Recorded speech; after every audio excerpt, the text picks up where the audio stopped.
Hello guys, good morning, welcome back on for my educational hub. तो हम लोग last lecture के अंदर जो सर्किट रिक्वायरमेंट्स पढ़ रहे थे कि हम लोग सर्किट बनाए तो कैसा सर्किट, मतलब उसमें क्या क्या एलिमेंट लगाए, उसमें अवयव कैसे लगाए कि वो टोटल 360 का फेज डिफरेंस हो जाए। 180 डिग्री तो एम्पलीफायर दे रहा था, प्रवर्धक से 180 डिग्री का कलांतर उत्पन्न हो रहा था और 180 डिग्री उन एलिमेंट से उत्पन्न हो जाए, उनसे भी 180 डिग्री प्रोड्यूस हो जाए।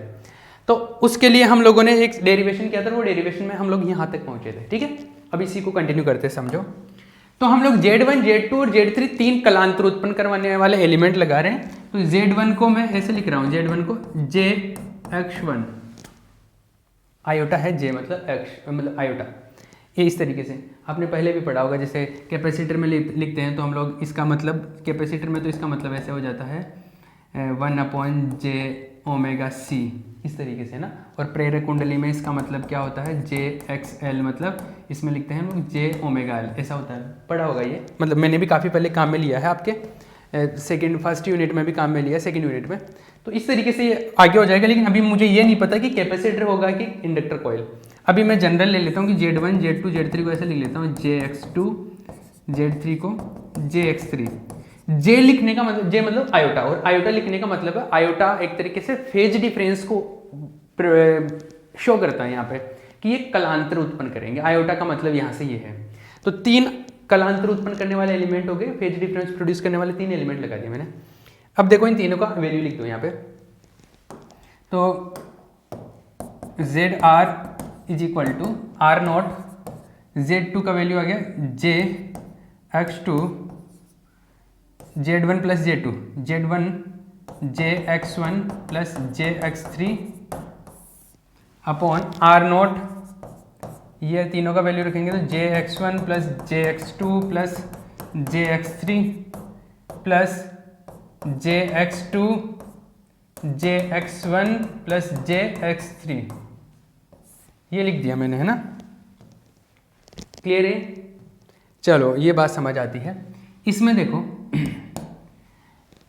हाँ इसमें J कॉमन लूंगा, अरे J यहाँ से कॉमन ले, J यहाँ से कॉमन लूंगा तो ये बाहर वाले J से मल्टीप्लाई होगा, J मतलब आयोटा है, तो ये बाहर वाले आयोटा से मल्टीप्लाई होगा और आयोटा आयोटा से मल्टीप्लाई होगा तो माइनस में देगा वैल्यू। तो ये आ जाएगा माइनस R0 X2, J तो कॉमन आ गया था तो X1 प्लस X3 हो गया है। इसमें देखो, इसमें J को कॉमन ले लेते हैं, J R0 X1 plus X2 plus X3। यहाँ से देखो क्या मिला,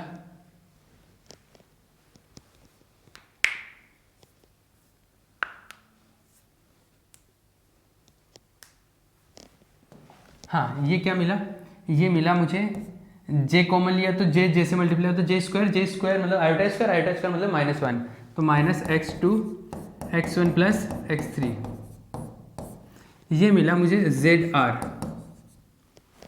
ठीक है, क्या मिला मुझे, ZR। चलो जो भी मिला इसको एक बार यहाँ पे ये लो, ये मिल गया मुझे, है ना। अब आगे बात करते हैं।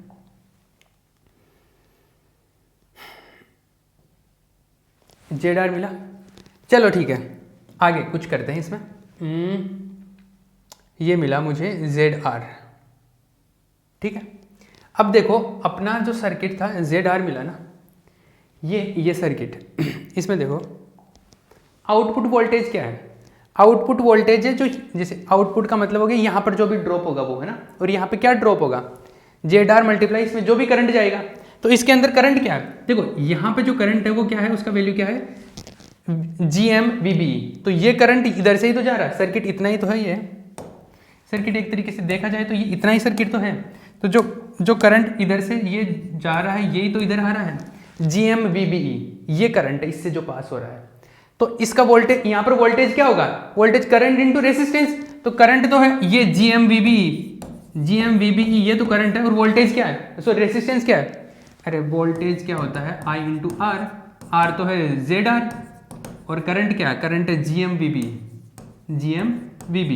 लेकिन हम लोग देखो करंट जब इस तरीके से मेजर करते हैं ना, पहले भी किया ये, अगर करंट ऐसे आ रहा है तो हम लोग वोल्टेज ऐसे लेते हैं I इंटू R, है ना, पॉजिटिव होता है, लेकिन करंट ऊपर की तरफ होता है तो ये नेगेटिव आ जाता है। एम्पलीफायर में भी पढ़ा था हमने। तो ये जो ऊपर की तरफ जा रहा है करंट, तो ये क्या आ जाएगा, माइनस में आ जाएगा। तो ये जो वोल्टेज आएगा वी नॉट क्या आएगा, minus G M V B into Z R. Repeat करूँ, जल्दी बता दिया, रिपीट करता हूँ मैं, सुनो देखो क्या है, ध्यान से देख लेना। इतना सा सर्किट है ये, इसमें करंट कौन सा, ये इधर जो करंट आ रहा है वो एक्चुअल में इधर से ही तो जा रहा है, तो इधर से करंट कितना जा रहा है, जी एम वी बी। तो यहाँ पर वोल्टेज जो भी आएगा, voltage drop current into resistance होगा। करंट तो है जी एम वी बी और रेसिस्टेंस कितना है, जेड आर।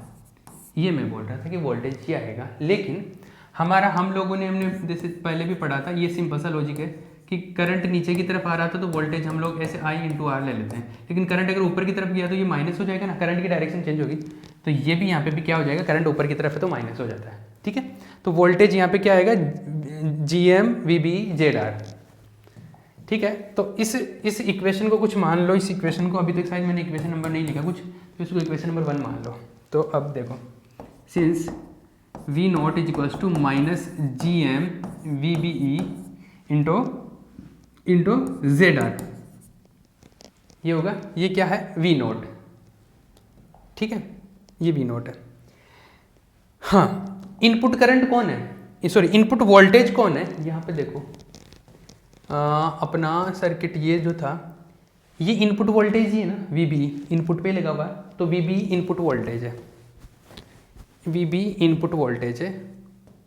तो देखो since A is equals to क्या होता है, आउटपुट वोल्टेज निर्गत वोल्टता या निर्गम वोल्टता अपॉन इनपुट वोल्टेज निवेशी वोल्टता। तो देखो आउटपुट वोल्टेज तो है वी नॉट और इनपुट वोल्टेज है वी बी ई। आउटपुट तो वी नॉट है, इनपुट है वी बी ई, है ना। तो देखो यहाँ पर देखो, इस इक्वेशन को 2 बोल लो, इसको बोल लो 3। इसका मतलब है कि इस वी बी ई को इधर लेके आऊँ तो ये क्या बन जाएगा, ए बन जाएगा। तो फ्रॉम 2 and 3, तो फ्रॉम 2 and 3 से देखो क्या हो रहा है, ये आ जाएगा V naught upon V B E, ये बना, ये किसके इक्वल आया, minus G M Z R, ठीक है, इसके इक्वल आया। अब देखो यहाँ से ये V naught upon V B किसके इक्वल है, ए के इक्वल है, तो ये तो हो गया A is equals to minus G M Z R, ये हो गया इक्वेशन नंबर 4, ठीक है। ये इक्वेशन नंबर हो गया 4, क्लियर है। एक दूसरी चीज जो बीटा होता है ना, बीटा, उसके बारे में बात करते हैं। देखो अपना जो सर्किट है, हमारा जो सर्किट है वो एक्चुअल में फीडबैक का सर्किट है। ये जो सर्किट है वो कैसा सर्किट है, ये जो सर्किट है कैसा है, फीडबैक का सर्किट है। फीडबैक का सर्किट है, इसका मतलब है कि यहाँ से, एक सेकेंड मैं इसको थोड़ा सा, फीडबैक का सर्किट है हमारे पास में ऐसा है, ये एम्पलीफायर है, इधर से लेके जाते हैं, ये बीटा होता है, ये है ना। तो यहाँ से जो आउटपुट, यहाँ से जो फीडबैक से जाता है उसको वी एफ बोलते हैं ना, और वी एफ जो होता है वो क्या होता है, बीटा इंटू वी नॉट होता है, ये होता है ना। इसको बोलते हैं पुनर्निवेशी वोल्टेज, फीडबैक वोल्टेज। तो फीडबैक वोल्टेज यहाँ पर कहाँ पर ले, मतलब कौन से एलिमेंट पे फीडबैक वोल्टेज होता है, एलिमेंट इस Z1 के ऊपर फीडबैक वोल्टेज लेते हैं, मतलब Z1 के ऊपर जो भी वोल्टेज होता है वो VF के बराबर होता है। तो Z1 के ऊपर जो भी वोल्टेज होता है ना, Z1, इस Z1 के ऊपर जो भी वोल्टेज होता है वो VF के बराबर होता है। तो देखो Z1 के ऊपर पूरा वोल्टेज VF के बराबर होगा। तो सुन लो इस बात को, इस पॉइंट से लेके इस पॉइंट के बीच में total voltage V not drop हो रहा है ना, पूरा वोल्टेज इन दोनों पॉइंट के बीच में V नॉट ड्रॉप हो रहा है। तो इसका मतलब है कि इन दोनों एलिमेंट पे मिला के V नॉट वोल्टेज ड्रॉप होता है। तो V नॉट वोल्टेज ड्रॉप हो रहा है इन दोनों पे, इस पे अकेले पे कितना होगा, तो वोल्टेज डिवीजन से V नॉट ड्रॉप हो रहा है Z1 प्लस Z3 दोनों पे, तो दोनों से डिवाइड कर दिया। मुझे इसके ऊपर चाहिए Z1 से, तो Z1 के ऊपर कैलकुलेट कर लिया, ये किसके इक्वल आएगा, VF के। आई बात को समझ, दोबारा समझो, इस पॉइंट और इस पॉइंट के बीच में वोल्टेज डिफरेंस है V नॉट। इसका मतलब है कि इस पॉइंट से लेके इस पॉइंट के बीच में टोटल वोल्टेज कितना ड्रॉप हो रहा है, V नॉट के बराबर वोल्टेज ड्रॉप हो रहा है। मतलब इन दोनों एलिमेंट पे मिला के V नॉट ड्रॉप हो रहा है, इन दोनों पे कितना खर्च हो रहा है, V नॉट के बराबर। तो इस एक पे कैलकुलेट करना है, तो दोनों पे मिला के वी नोट हो रहा है, तो वी नोट को दो टुकड़े कर Z1 प्लस Z3 से डिवाइड कर दिया, Z1 पे कितना होगा तो Z1 से मल्टीप्लाई कर दिया। तो ये वोल्टेज ड्रॉप होगा किसके ऊपर, ये वोल्टेज ड्रॉप होगा Z1 के ऊपर, और जो Z1 के ऊपर ड्रॉप होता है वो किसके बराबर होता है, वो VF के बराबर होता है। पुनर्निवेशी वोल्टता Z1 के ऊपर मापी जाती है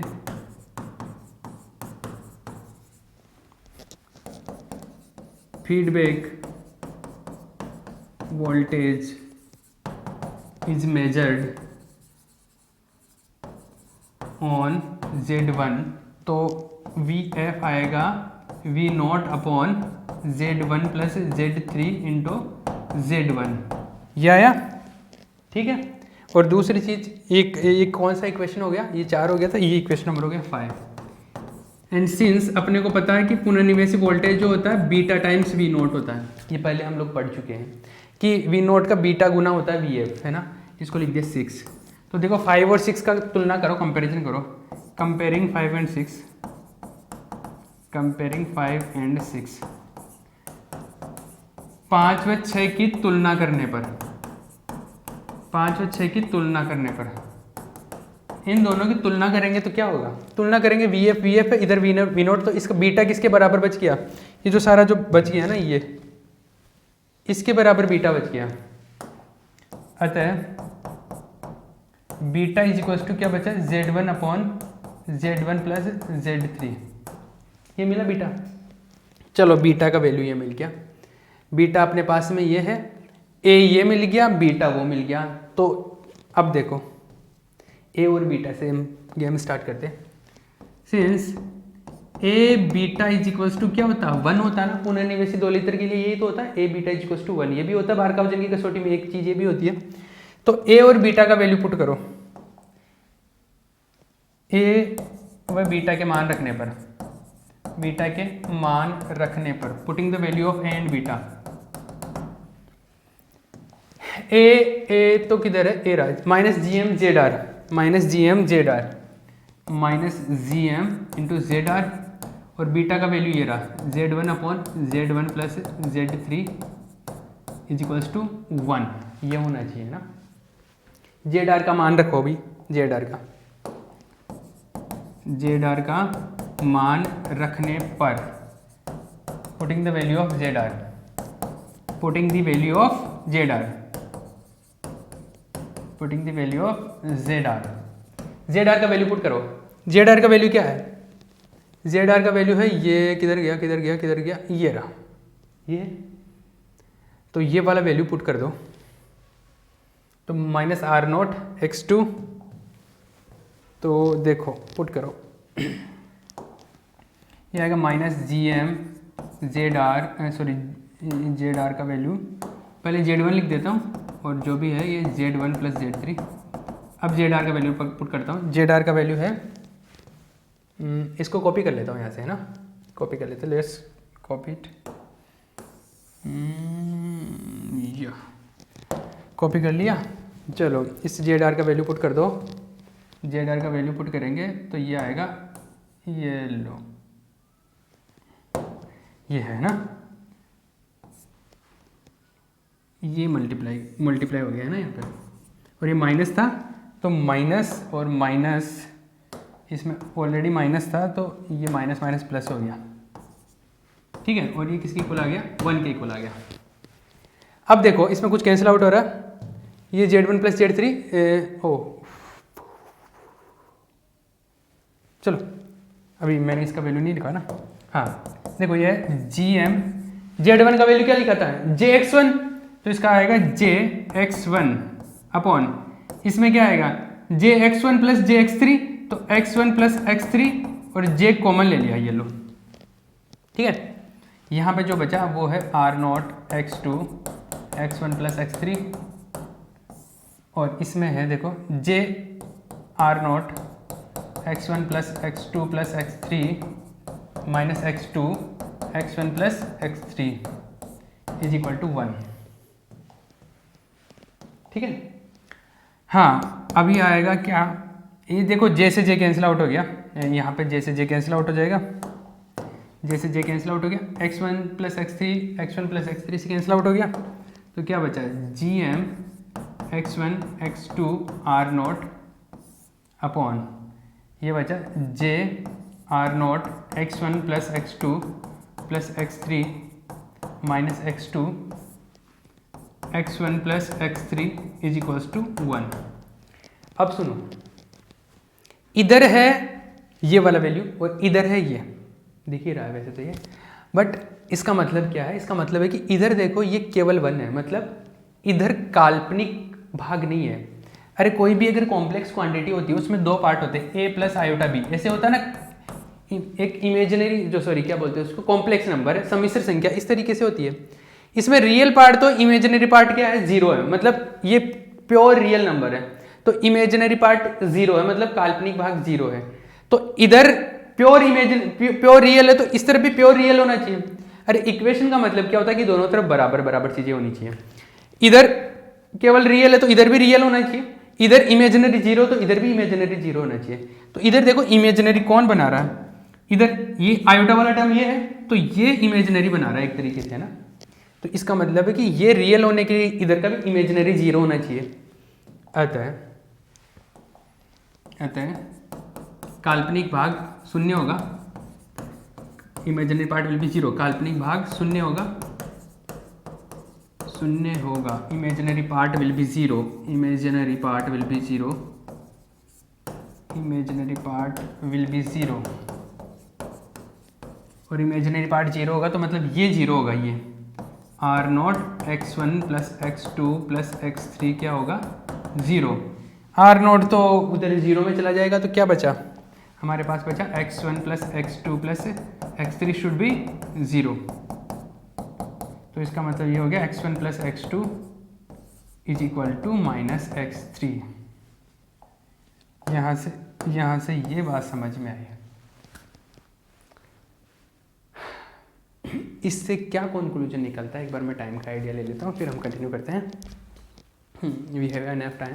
देखो x1 plus x2 is equal to minus x3, इससे क्या पता चलता है, इससे ये पता चलता है कि अगर दो एलिमेंट तो सेम टाइप के होंगे और तीसरा एलिमेंट जो है वो अलग टाइप का होगा, मतलब ये नेगेटिव में है एक तरीके से, आप ये समझ लो कि दो एलिमेंट तो फेज को जैसे बढ़ा रहे हैं तो तीसरा क्या करेगा, माइनस करेगा, मतलब कम करेगा। ये सेंस ऐसे बनता है, या दो एलिमेंट कम कर रहे हैं तो तीसरा वाला क्या करेगा, उसका उल्टा करेगा, मतलब बढ़ाएगा। मतलब दो एलिमेंट जैसे कैपेसिटर और इंडक्टर कॉइल अलग अलग करते हैं, एक बढ़ाता है तो एक कम करता है ना। तो दो एलिमेंट तो होंगे कैपेसिटर टाइप के, एक होगा इंडक्टर कॉइल, ये इसका उल्टा बोल लो, दो इंडक्टर कॉइल टाइप के होंगे, दो प्रेरक कुंडलियां होंगी तो एक कैपेसिटर होगा। मतलब दो एलिमेंट तो सेम होंगे और तीसरा एलिमेंट उसका उल्टा होगा। ये बात है, यहां से ये कंक्लूजन मिलता है इस लाइन से। तो यहां पे कुछ लिखो, यहां पे कुछ लिखो, अतः लिखो, इसको छाप के, ये जो भी लिखा है इसको छापने के बाद में आपको क्या लिखना है, ये जो भी लिखा है ना इसको छापने के बाद में लिखना है आपको क्या, अतः, और अतः लिख के छोड़ दो, मतलब लिखो आगे, अतः क्या, अतः ये है, अभी सुनो मेरी बात, इसको खुद भी लिख सकते हो यार, बार बार छोटी छोटी चीज़ें क्या लिखो, कि दो कैपेसिटर होंगे, दो कैपेसिटिव टाइप की एलिमेंट है तो तीसरा कैसा होगा, इंडक्टर, और दो इंडक्टर है तो एक कैपेसिटर होगा। तो यहाँ पे लिखो, अतः तीनों अवयव इस प्रकार होंगे कि, अतः तीनों अवयव इस प्रकार होंगे कि उनमें से दो अवयव एक प्रकार के, उनमें से दो अवयव एक प्रकार के तथा उनमें से दो अवयव एक प्रकार के तथा तीसरा अवयव विपरीत प्रकार का होगा, तथा तीसरा अवयव विपरीत प्रकार का होगा, तीसरा अवयव विपरीत प्रकार का होगा। अतः यदि दो अवयव धारितीय है तो, यदि दो अवयव धारितीय है तो तीसरा अवयव प्रेरकत्व होगा एवं यदि दो अवयव प्रेरकत्व है तो, यदि दो अवयव प्रेरकत्व है तो तीसरा अवयव धारितीय होगा, तीसरा अवयव धारितीय होगा, तीसरा अवयव धारितीय होगा। ठीक है, इंग्लिश में लिख लो। Hence,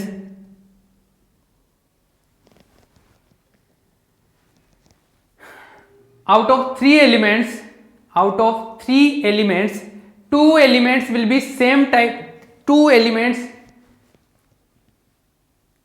will be of same type, and the third one, two elements will be of same type, and the third one will be different. It means if two elements are capacitive मतलब capacitor है, if two elements are capacitive then third one will be inductive, then third one will be inductive, and vice versa, मतलब अगर दो capacitive है तो एक inductive होगा, और अगर दो इंडक्टिव हो गए तो तीसरा कैसा होगा, कैपेसिटिव होगा। ठीक है, ये हो गया। यहां पर एक इक्वेशन और लिखते हैं, उस इक्वेशन के बारे में डिटेल में बात नहीं करेंगे, लेकिन वो न्यूमेरिकल्स में काम में आती है, इसलिए मैं एक चीज और बता देता हूं इसी के साथ है। इसमें एक और चीज होती है, ये जो अभी बताने वाला हूं इसी डेरिवेशन में एक पार्ट, बट ये केवल न्यूमेरिकल में काम आता है, इतना ही ध्यान रखना है इस चीज को। तो इसको देख लो, ये ऐसा आता है HFE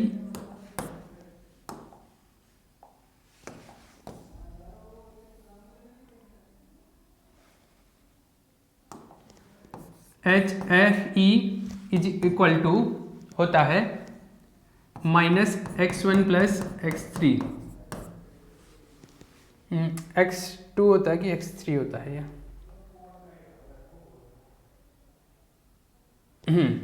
अपॉन x1 ऐसा होता है, देख लो इधर। HFE ये तो H पैरामीटर एक हमने पहले पढ़ा था इसके बारे में, ये क्या है, H प्राचल है, उसका वैल्यू इनकी टर्म्स में इस तरीके से लिखा जाता है। इस चीज को आप ध्यान में रख लो, ये ज्यादा काम, मतलब ये केवल न्यूमेरिकल में काम आएगा आपके। x1 + x2 अपॉन x1, और ये फॉर्मूला डायरेक्ट आपको ध्यान में रखना पड़ेगा। अब देखो एक चीज अपने को पता है, इसको कुछ इक्वेशन नंबर लिखो आप, कितना हो गया, कितना हो गया 6 तक हो गया ना, 6 तक हो गया, तो इसको लिख दो 7।